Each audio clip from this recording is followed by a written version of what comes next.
અહેમદાબાદ મિત્ર ન્યૂઝની ટોપ 10 ખબરોમાં આપનું હાર્દિક સ્વાગત છે. હિન્દુ આધ્યાત્મિક મેળો ખુલ્લો મુકાયો. ઉત્તરાયણ સમયે 3 દિવસ ગુજરાતની મુલાકાતે આવ્યા બાદ અમિત શાહ ફરી ગુજરાતમાં છે. આજે અમદાવાદના જીએમડીસી ગ્રાઉન્ડ ખાતે ભવ્ય હિન્દુ આધ્યાત્મિક મેળાને ખુલ્લો મૂક્યો. તેમણે કહ્યું, હિન્દુ બોલવું મનમાં હોય તો પણ મનમાં રાખતા હતા, જીભ સુધી નહોતું આવતું, હવે ગર્વથી કહી શકીએ છે. બીજી બાજુ આરએસએસના સર કાર્યવાહ ભૈયાજી જોશીએ કહ્યું કે ધર્મની વાત આવે ત્યારે સત્ય અને ન્યાયની વાત છે. ધર્મની રક્ષા કરવા ધર્મ કહેવાય એવું પણ કરવું પડે છે.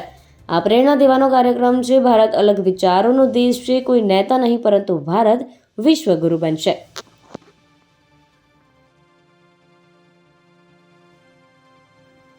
પંચાયતનું મતદાન હોવાથી 16મી ફેબ્રુઆરીએ જીપીએસસીની પરીક્ષા નહીં યોજાય.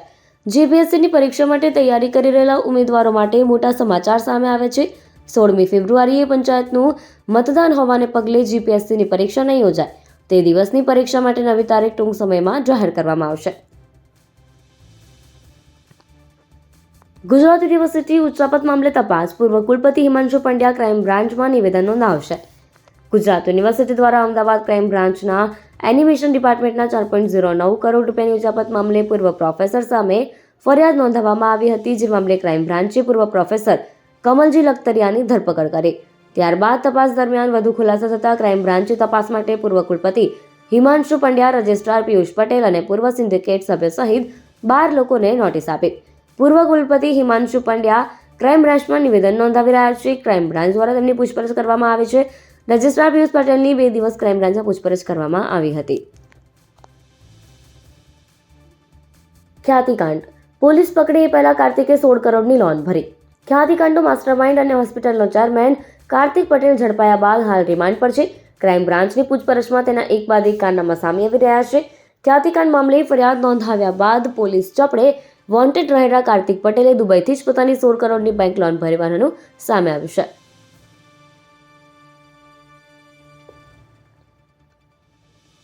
બે દિવસના ઇવેન્ટ માટે 2 લાખથી વધુ લોકો આવશે.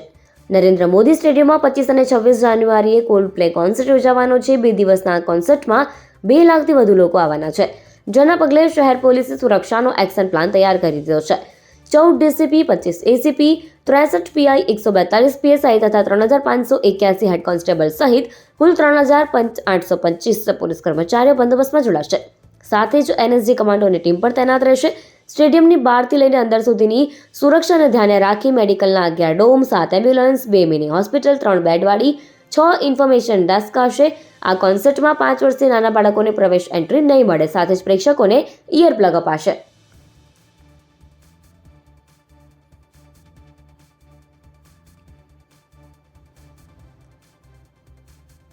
અમદાવાદથી અત્યાર સુધી પ્રયાગરાજના 10 ચાર્ટર્ડ બુક થયા.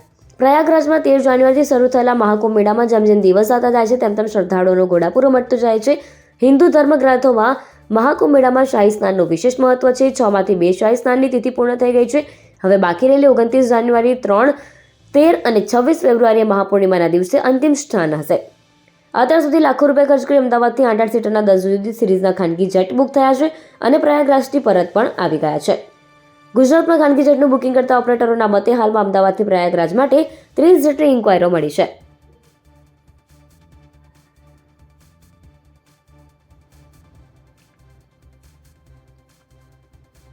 કોલ્ડ પ્લેની ટિકિટ બ્લેકમાં વેચવા માટે નીકળેલા 2 મિત્રોની ધરપકડ. રાણીપમાં શોર્ટકટમાં પૈસા કમાવામાં 2 મિત્રએ કોલ્ડપ્લેની કોન્સર્ટની ₹12,500ની 4 ટિકિટ 20,000 વેચવા માટે નીકળ્યા હતા. આ દરમિયાન ઝોન 2 એલસીબીની સ્ક્વોડને જાણ થતાં તેમણે વોચ ગોઠવી ટિકિટની કાળાબજારી કરી રહેલા બંનેને ઝડપી 4 ટિકિટો જપ્ત કરી.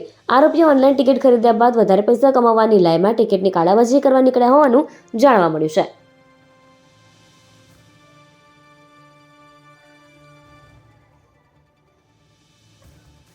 જમાલપુર બ્રિજ પાસે ગટર લાઇન માટે ખોદકામથી ક્વાર્ટર્સમાં ડ્રેનેજ ચોક. જમાલપુર બ્રિજ પાસે એએમટીએસ ડેપો નજીક મ્યુનિસિપલ દ્વારા ગટર લાઇન નાખવાની કામગીરી 5 દિવસથી ચાલી રહી છે. જેના કારણે આસપાસના વિસ્તારના સરકારી ક્વાર્ટર્સમાં ગટર લાઇનો ચોકઅપ થઈ જતા રહીશો પરેશાન થઈ ગયા છે. આ સમસ્યાના નિવારણ માટે સ્થાનિકોએ ફરિયાદો કરી તો તંત્ર તરફથી આ પાઇપલાઇન નાખવાની કામગીરી પૂર્ણ થયા બાદ સમસ્યા ઉકેલાશે તેવો જવાબ મળ્યો. એટલે હાલ તો રહીશોને હેરાન થવાનો વારો આવ્યો છે.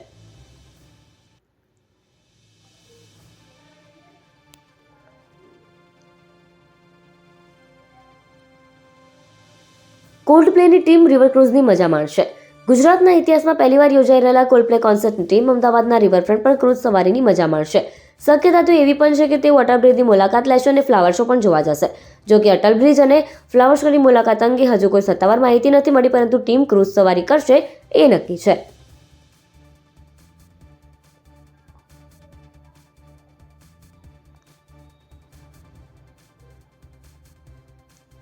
કોલ્ડ પ્લે અમદાવાદ પાસેના 150 કિમી વિસ્તારની હોટલો હાઉસફુલ.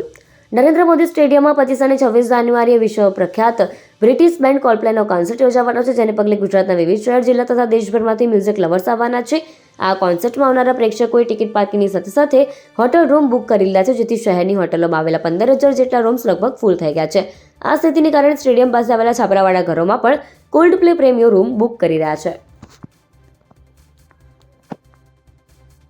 અહેમદાબાદ મિત્ર ન્યૂઝની યુટ્યુબ ચેનલને સબસ્ક્રાઇબ કરો અને બેલ આઇકન જરૂરથી દબાવો, જેથી મહત્ત્વના સમાચાર આપના સુધી જલ્દીથી પહોંચે.